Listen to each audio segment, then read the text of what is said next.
Ivoiriens, mes sœurs, Ivoiriens, mes frères, peuple africain, peuple du monde entier, soyez salués et recevez le shalom en ce matin. Je me présente à vous. Je suis le prophète Eli Pada. Voici bientôt presque 2 ans de silence que je ne me suis pas adressé à vous et que vous ne m'avez point vu. Selon l'ordre du Seigneur qui m'avait été adressé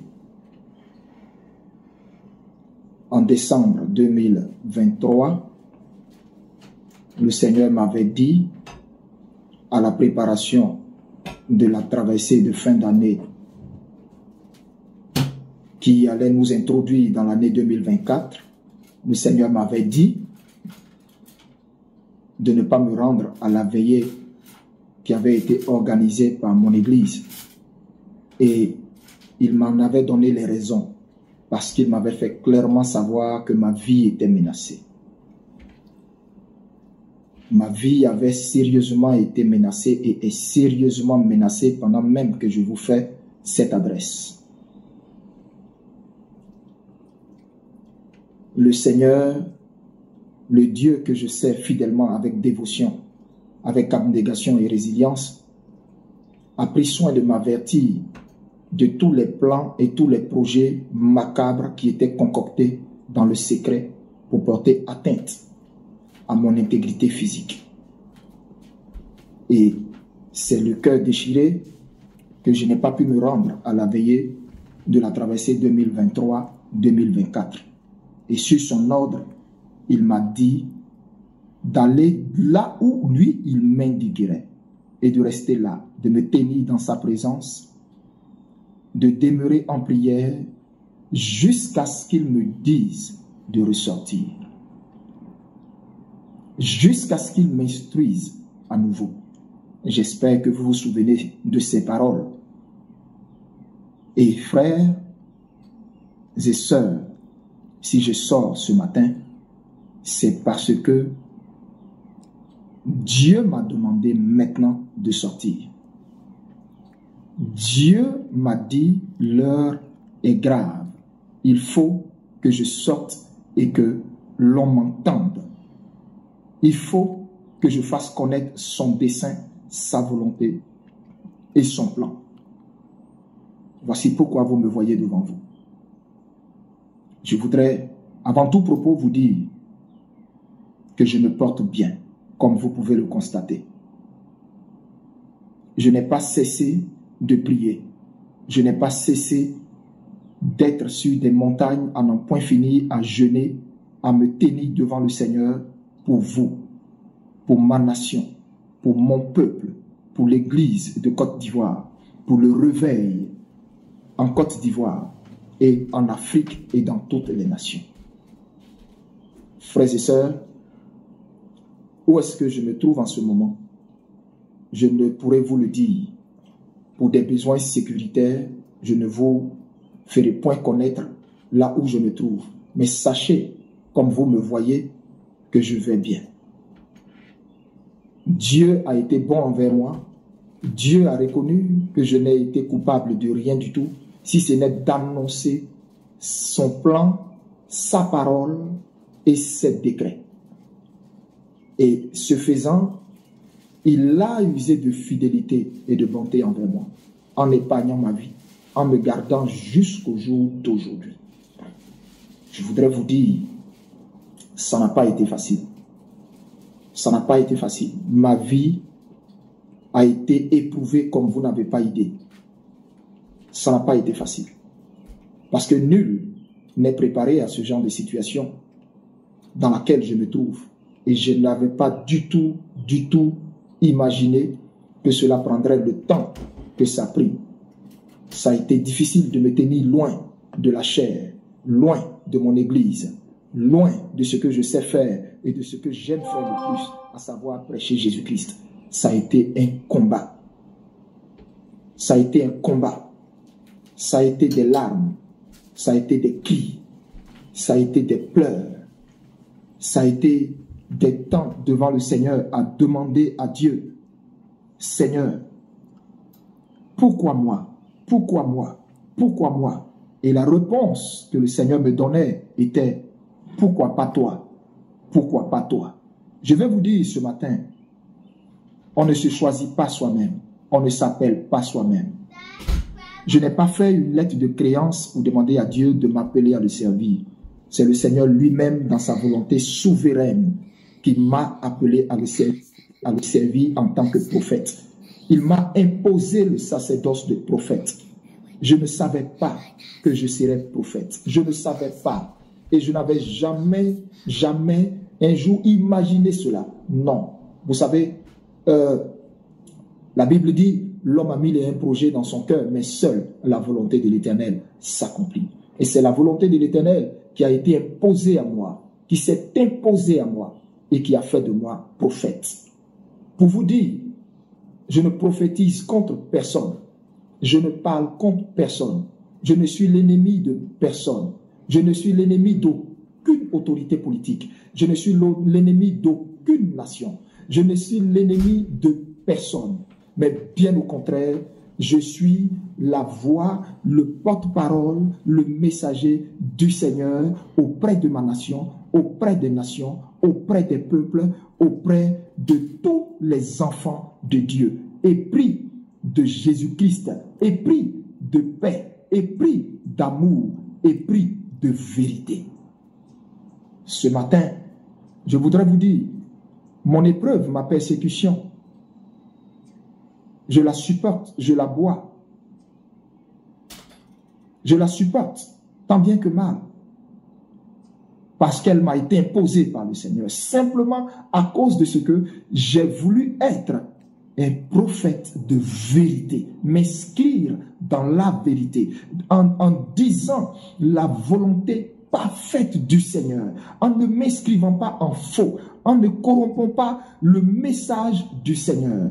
En ne tronquant pas la vérité de Dieu qui a été mise sur ma bouche, en ne la diluant pas, en la disant comme elle m'a été dite. Aujourd'hui, cela me vaut ce que ça me vaut. Mais j'en suis fier, j'en suis heureux. Parce que Pierre est passé par là, Jean est passé par là, Matthieu est passé par là, Ésaïe est passé par là, Jérémie est passé par là. Combien de fois Jérémie avait voulu ne pas dire la vérité du Seigneur, mais il ne pouvait pas s'en dissocier parce que cela était sa vocation. Et cela est ma vocation. Bien-aimé, aussi longtemps que l'Éternel mettra une parole dans ma bouche, je la dirai comme elle a été mise dans ma bouche. Je ne la dirai pas pour vous faire plaisir. Je ne la dirai pas pour plaire à un homme politique. Je ne la dirai pas pour plaire à un parti politique. Je ne la dirai pas pour plaire à une oligarchie quelconque. Je la dirai parce que le Seigneur m'impose la volonté de le dire. Alors, je la dirai. Bien-aimé, 1 an, aujourd'hui 8 mois, que je suis partout et nulle part à la fois. 1 an, 8 mois, que je bois cette épreuve, simplement parce que j'ai prophétisé tous ces événements que vous êtes en train de voir actuellement dans notre pays. Et parce que j'ai prophétisé que Dieu n'en avait pas fini avec quelqu'un. Dieu n'en avait pas fini avec un homme, Guillaume Kibafouri Soro. Parce que j'ai dit simplement le nom de cet homme dans une prophétie. Mais je ne l'ai pas dit parce que je connais cet homme. Je ne le connais ni d'Adam ni d'Ève. Je ne l'ai jamais vu. Nous n'avons jamais échangé. Jamais. Je n'ai jamais échangé avec aucun de ses collaborateurs. Mais simplement parce que j'ai dit le nom de cet homme. Aujourd'hui, ça me vaut ce que ça me vaut. Bien-aimé, Mais que voulez-vous que je fasse si Dieu n'en a pas fini avec la vie d'un homme? Si Dieu n'en a pas fini avec l'histoire d'un homme? Que voulez-vous que je fasse si Dieu a pour la Côte d'Ivoire un avenir glorieux? Voulez-vous que je me taise? Voulez-vous que je me taise si l'avenir glorieux de la Côte d'Ivoire doit passer par un temps de tribulation et d'épreuve? Voulez-vous que je me taise? Non. Mon rôle est d'annoncer ce que Dieu me dit de dire. Je ne mange à la table de personne. Je ne mange à la table d'aucun homme politique. Alors je me dois de dire ce que Dieu me dit. Et un homme de Dieu, c'est celui qui se met du côté de la justice, du côté de la vérité, du côté du peuple, et non du côté des palais, non du côté des oppresseurs du peuple du Seigneur. Je voudrais vous dire ce matin que je ne suis affilié à aucun parti politique. Je suis apolitique. Apolitique. Je n'appartiens qu'à un seul parti. Je voudrais vous dire ce matin que je ne suis affilié à aucun parti politique. Je suis apolitique. Apolitique. Je n'appartiens qu'à un seul parti. Le parti du royaume des cieux. Le parti de Jésus-Christ. C'est à ce parti que j'appartiens. Alors, aussi longtemps que le message du Seigneur viendra à moi, aussi longtemps que Dieu me dira, Élie, Élie, lève-toi et parle, aussi longtemps que Dieu m'ordonnera de dire, peu importe, même si ma vie doit en pâtir, je dirai ce que Dieu m'ordonnera de dire et je ne tronquerai jamais le message du Seigneur pour vous faire plaisir. Ça, jamais. Si même vous trouvez sur votre chemin des personnes qui ont décidé de corrompre l'huile qu'ils ont reçue, de corrompre l'appel qu'ils ont reçu, de manger et de dîner à vos palais, de prendre des mallettes d'argent pour soutenir leur ministère au prix de perdre, au risque du moins, de perdre la couronne éternelle qui est réservée dans le ciel. Moi, Élie Pada, je dirai toujours ce que Dieu me dira de dire. Je répète, même si cela doit me faire subir ce que cela doit me faire subir. Pour Christ qui m'a sorti du monde et de là où il m'a ramassé, je suis prêt à tout. Et vous pouvez le voir sur l'expression de mon visage. Si vous aviez pensé que le fait de me taire pendant presque 2 ans était une peur, vous vous êtes trompé. Si vous aviez pensé que le fait que vous ne m'avez pas vu pendant 2 ans était l'expression d'une peur, d'un homme terré, d'un homme apeuré, vous vous êtes trompé. C'était un homme qui, après avoir prophétisé, était dans le secret de Dieu, en train de prier et de mener le combat, mais final, parce que j'ai compris par l'Esprit de Dieu que la délivrance de la Côte d'Ivoire est d'abord spirituelle avant d'être physique. Et donc, spirituellement, j'étais dans la présence de Dieu. J'étais devant le Seigneur. J'étais jour et nuit, ne mangeant point, ne buvant point, ne dormant point. J'étais devant le Seigneur pendant ces presque 2 années durant. Et si vous aviez assimilé cela de la peur, c'est que vous ne connaissez pas mon appel. C'est que vous ne comprenez pas mon appel. C'est que vous ne comprenez pas mon appel. Je me suis abandonné à Dieu.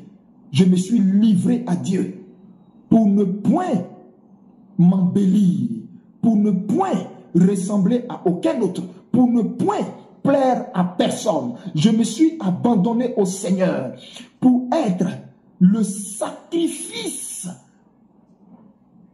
du réveil spirituel pour notre nation.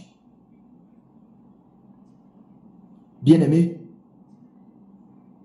je voudrais vous dire ce matin, si je sors, c'est parce que mon Père m'a dit sors maintenant. pour donner ce dernier et ultime message solennel à ta nation. Alors mon message va porter sur différents points. Et je voudrais que vous m'accordiez toute votre attention. Je voudrais dire ici cette adresse solennelle au régime d'Abidjan. Votre péché est monté jusqu'aux narines de Dieu, jusqu'aux narines de Dieu, et votre coupe a débordé. Je voudrais vous dire ce matin, tous ceux qui vous prophétisent et vous prédisent paix, paix, paix, sont tous des menteurs. Il n'y aura pas de paix pour vous. Retenez bien ce que je vous dis ce matin. Il n'y aura pas de paix pour vous. Parce que l'ancien des jours, Yeshua al-Mashiach, dont je suis le serviteur, a décidé d'entrer dans cette nation. Et il y est entré. Le Seigneur est dans cette nation depuis un certain temps. C'est juste que vos yeux ne le voient pas. Mais mon Dieu est là. Mon Jésus-Christ de Nazareth, dont je suis l'ami, est là. Et je voudrais dire aux Ivoiriens, j'en viens à vous, mais pour l'heure, je m'adresse d'abord à ce régime.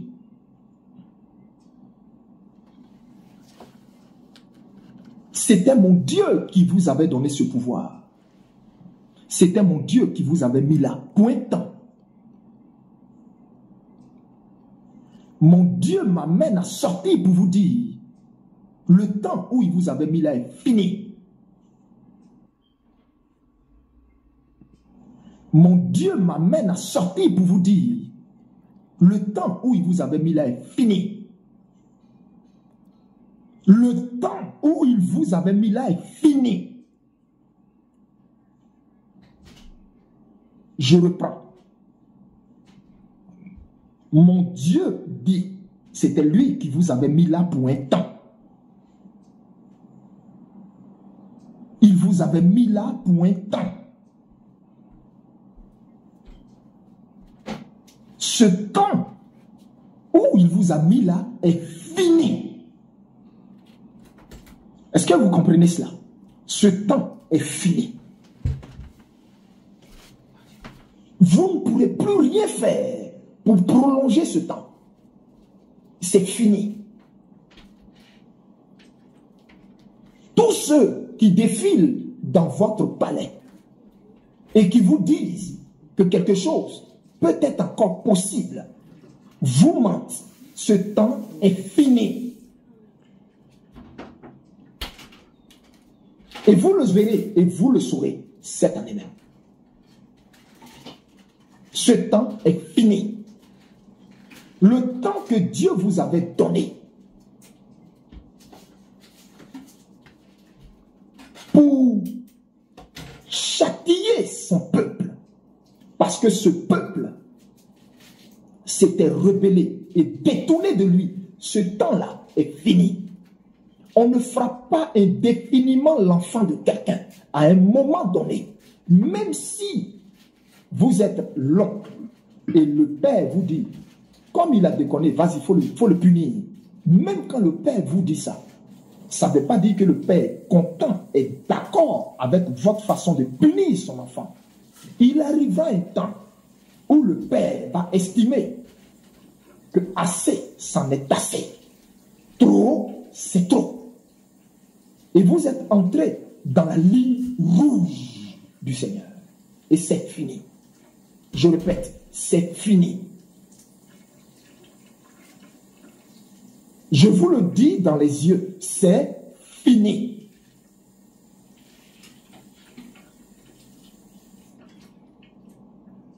Il n'y a plus de recours possible. Pour vous, c'est fini. Vous êtes arrivé maintenant à l'heure où vous allez rendre compte pour ce que vous avez fait de ce peuple.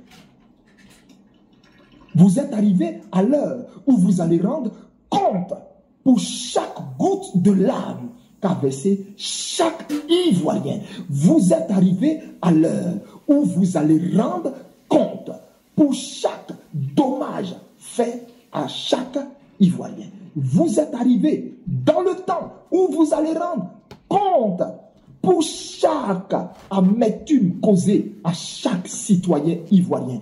Aussi vrai que je suis prophète du Très-Haut, aussi vrai que je suis envoyé du Très-Haut, aussi vrai que lui, Dieu, m'a révélé tous les plans que vous aviez contre moi et comment il m'en a épargné. À tout moment où vous avez concocté des plans, comment il m'en a épargné. À chaque fois que vous concoctez des plans, comment il me le révèle à l'instant T. Quand vous concoctez un plan, à la minute, à la seconde près, il me le révèle automatiquement et il me dit bouge. Il me révèle automatiquement et il me dit déplace-toi. Il me révèle automatiquement et il me dit quitte ici. Il me révèle automatiquement et il me dit dégage, pas de là. Il me révèle automatiquement et il me dit reste là, cache-toi, reste là, demeure encore dans ma présence. De la même façon qu'il m'a tenu ainsi pendant plus de presque 2 ans durant. Dieu qui m'amène à sortir aujourd'hui me dit de vous dire, vous êtes arrivé dans le temps où vous rendrez compte pour chaque goutte de larmes versée par chaque Ivoirien. Vous êtes arrivé dans le temps où vous rendrez compte de la même façon que vous avez privé ce peuple de nourriture. Il est arrivé un temps où vous et votre descendance serez maintenant privés de nourriture. Il est arrivé un temps où vous, maintenant, je répète, serez privés de nourriture, où vous ne retrouverez même pas un seul bol de riz dans votre assiette. Ce temps est arrivé.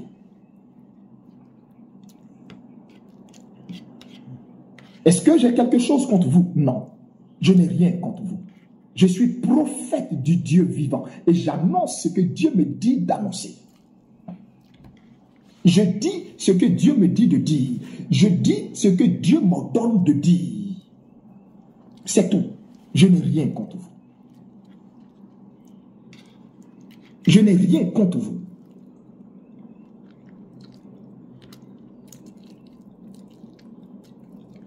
Vous êtes arrivé dans le temps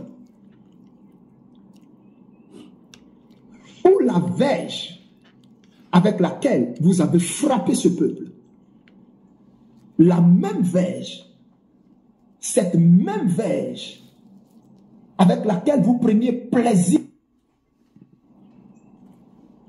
ou la verge avec laquelle vous avez frappé ce peuple, la même verge, cette même verge avec laquelle vous preniez plaisir à frapper ce peuple, cette même verge vous châtira jusqu'à vous détruire.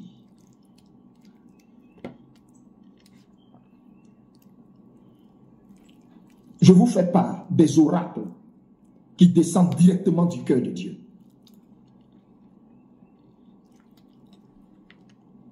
Dieu me charge de vous dire, ce temps est fini, votre règne est fini. Votre règne est fini. Votre règne est fini. Il vous a arraché le pouvoir. Le pouvoir n'est plus dans votre main. Le pouvoir n'est plus dans votre main. Dieu vous a arraché le bâton du pouvoir. Le sceptre du pouvoir vous a été ôté. Les attributs du pouvoir vous ont été enlevés. Vous ne le savez pas. Et vos prophètes vous mentent. Vos pasteurs vous mentent. Parce que je répète, le sceptre du pouvoir, le trône du pouvoir, les attributs et les apparats du pouvoir vous ont été ôtés et ont été donnés à un autre que Dieu a trouvé digne. Que Dieu a trouvé digne. Mais vous, c'est le temps où vous, parole de l'Éternel, c'est le temps où vous, ce que vous avez réservé, planifié contre mon peuple, ce que vous avez mis en sourdine dans vos tablettes secrètes, ne savez-vous pas que je suis l'ancien des jours? Il n'y a rien qui m'échappe. Je sais toutes choses. Je vois tout. J'écris tout, je note tout, j'enregistre tout. Il n'y a rien qui m'échappe. Sur cette terre que j'ai créée, sur cette terre que j'ai créée, il n'y a rien qui m'échappe. J'en suis le propriétaire. Et c'est moi qui donne le trône. C'est moi qui donne le pouvoir. C'est moi qui donne le pouvoir à qui je veux, à qui je veux, à qui je veux. Et j'ai décidé, Saül, de t'arracher le pouvoir et de le donner à David, à Bethléem. À Bethléem, j'ai choisi David, l'homme selon mon cœur, parce que moi l'Éternel, j'ai vu son cœur, parce que moi l'Éternel, j'ai vu son cœur, parce que moi l'Éternel, je connais son cœur, parce que moi l'Éternel, je connais son cœur, parce que moi l'Éternel, j'ai vu son cœur, parce que moi l'Éternel, j'ai vu son cœur. Je me suis choisi David, et moi l'Éternel, en lui, je trouverai ma joie, en lui, j'ai placé toute ma joie, et par lui, j'accorderai du repos à ce peuple que vous avez martyrisé, à ce peuple que vous avez brimé, à ce peuple que vous avez oppressé au point d'y tirer un plaisir, une jouissance qui ne dit pas son nom. Et si moi, le père de ce peuple, je suis entré en jugement contre vous, je suis maintenant descendu pour le délivrer de votre oppression, comme je suis descendu en Égypte pour délivrer Israël de ses 430 années d'esclavage. Je suis descendu maintenant pour délivrer mon peuple de l'oppression dont vous vous êtes rendu si fiers et dont vous l'avez accablé.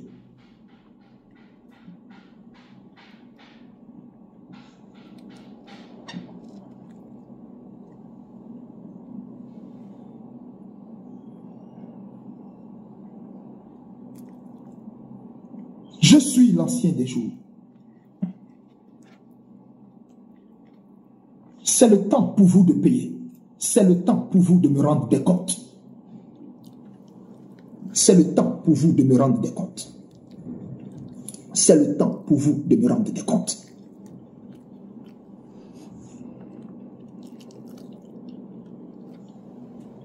Vous avez amené l'abomination dans cette nation.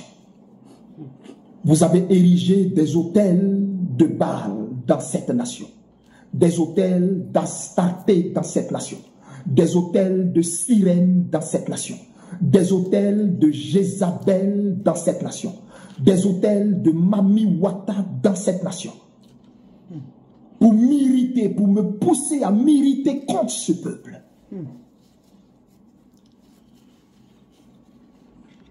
Pour me pousser à m'éloigner contre ce peuple. Un père, une mère, abandonne-t-elle l'enfant qu'elle a mis au monde? Dites-moi, une mère abandonne-t-elle l'enfant qu'elle a mis au monde? Quand bien même elle l'abandonnerait, moi l'Éternel, je n'abandonne pas ce qui m'appartient. Mais cela va passer par un balayage, puis un nettoyage. Je reprends. Cela va passer par un balayage, puis un nettoyage. Après quoi, ma lumière paraîtra.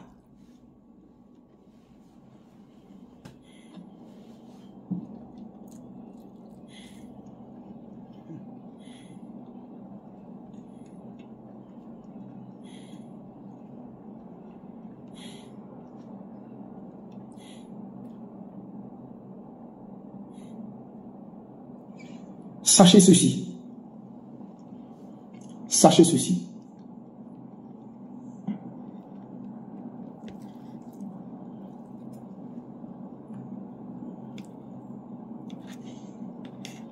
Nous sommes à l'heure du jugement dans cette nation. Et le jugement va commencer par ce régime.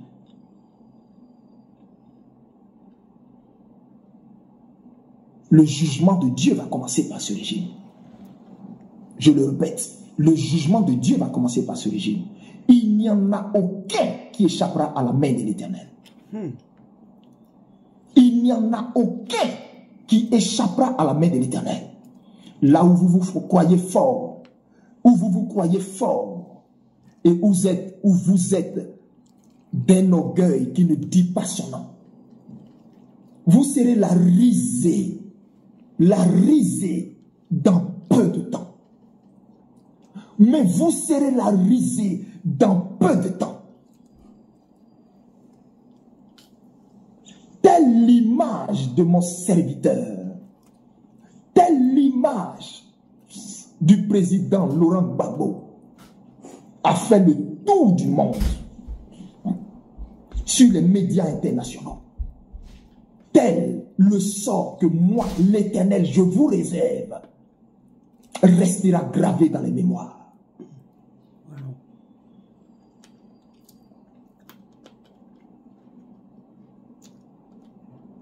Tel le sort que je vous réserve restera gravé dans les mémoires.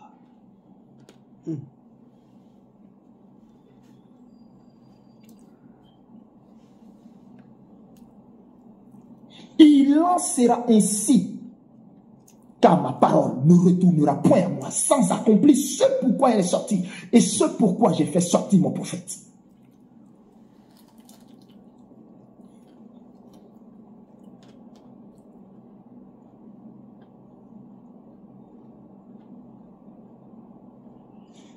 Parole de l'Éternel.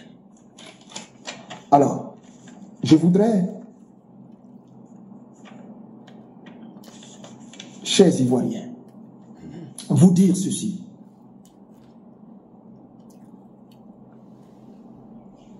Le temps dans lequel vous êtes est le temps du Seigneur. Le temps dans lequel vous êtes est votre temps, Côte d'Ivoire. Le temps dans lequel vous êtes est votre temps, Côte d'Ivoire. Quand la pluie doit tomber, il y a des signes qui l'annoncent. Ne savez-vous pas lire les signes?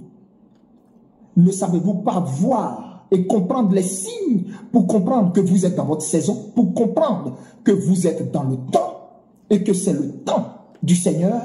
Vous êtes dans le temps. Vous êtes dans le temps. Vous êtes dans le temps du Seigneur.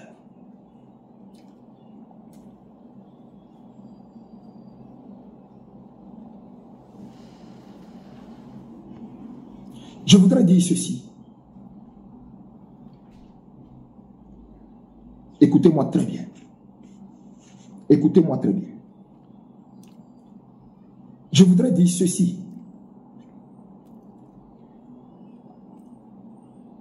La délivrance de cette nation viendra de l'Éternel. Personne d'entre vous ne verra ça venir. Personne d'entre vous ne verra ça venir. Même si vous pensez avoir suffisamment été prêt, suffisamment été préparé, vous ne verrez pas cela venir. Vous ne verrez pas cela venir. Est-ce que vous voyez quand le vent souffle? Le vent vous indique-t-il sa direction? Vous en voyez la couleur? Vous savez où il va? Et vous savez d'où il est venu? Il en est de même pour la délivrance que l'Éternel accorde à cette nation. C'est un vent qui va souffler où vous ne vous rendez même pas compte. Qui va souffler. Et même quand vous aurez fermé toutes les pièces de votre maison, le vent entrera quand même dans votre maison. Et vous savez d'où il est venu? Il en est de même pour la délivrance que l'Éternel accorde à cette nation. C'est un vent qui va souffler où vous ne vous rendez même pas compte. Qui va souffler. Et même quand vous aurez fermé toutes les pièces de votre maison, le vent entrera quand même dans votre maison. Et même quand vous aurez fermé toutes les pièces de votre maison, le vent entrera dans votre maison.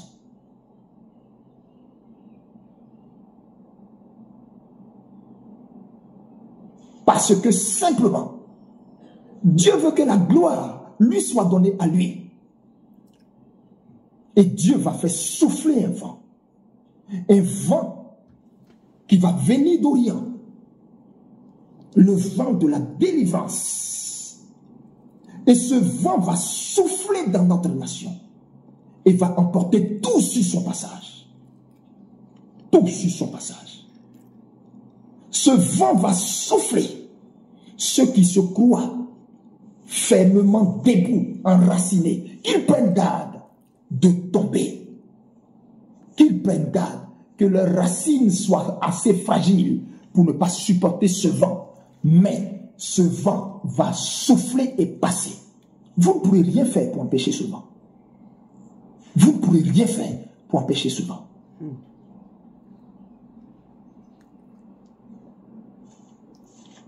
Je voudrais m'adresser à l'église de Côte d'Ivoire.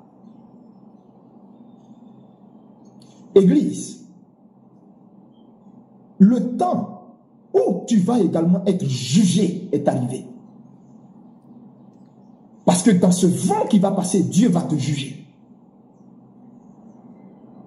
Dieu va te juger, toi et tes pasteurs corrompus, toi et tes prophètes de Baal, toi et tes pasteurs à la solde des politiques. Dieu va vous juger. J'ai mal d'être porteur d'un tel message pour toi, Église. Mais je te dis, Dieu va te juger. Tu as été pesé. Tu as été pesé. Et tu as été trouvé léger. Dieu va te juger.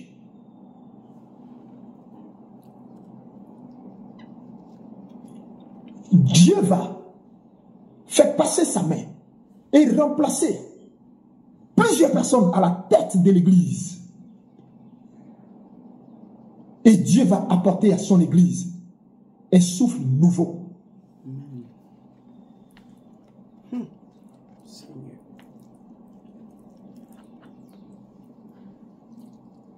C'est pourquoi je viens ici pour dire à l'église, repens-toi. Repens-toi maintenant, pendant qu'il est encore temps. Je m'adresse aux pasteurs, aux prophètes qui se sont corrompus, qui ont pris des mallettes d'argent, aux prophètes apeurés, aux prophètes qui aujourd'hui ont troqué leur sacerdoce, ont vendu leur courage, ont vendu leur honneur. Je m'adresse aux pasteurs. Repentez-vous. Repentez-vous. Nous ne sommes à la solde d'aucun parti politique. Nous ne sommes à la solde d'aucun homme politique. L'église de Jésus-Christ est apolitique.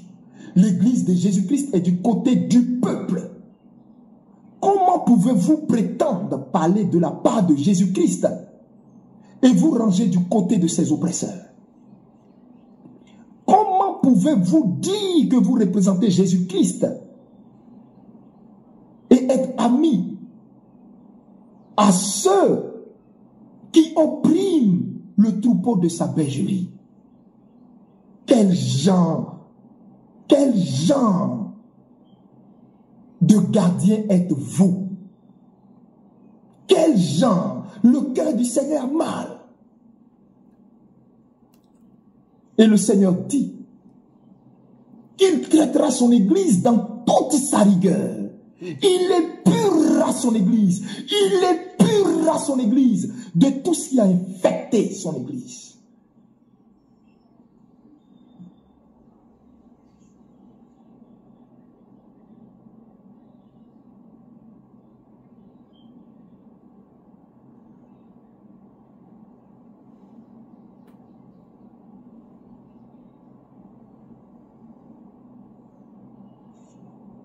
Il est rentré dans cette nation avec une balance dans la main droite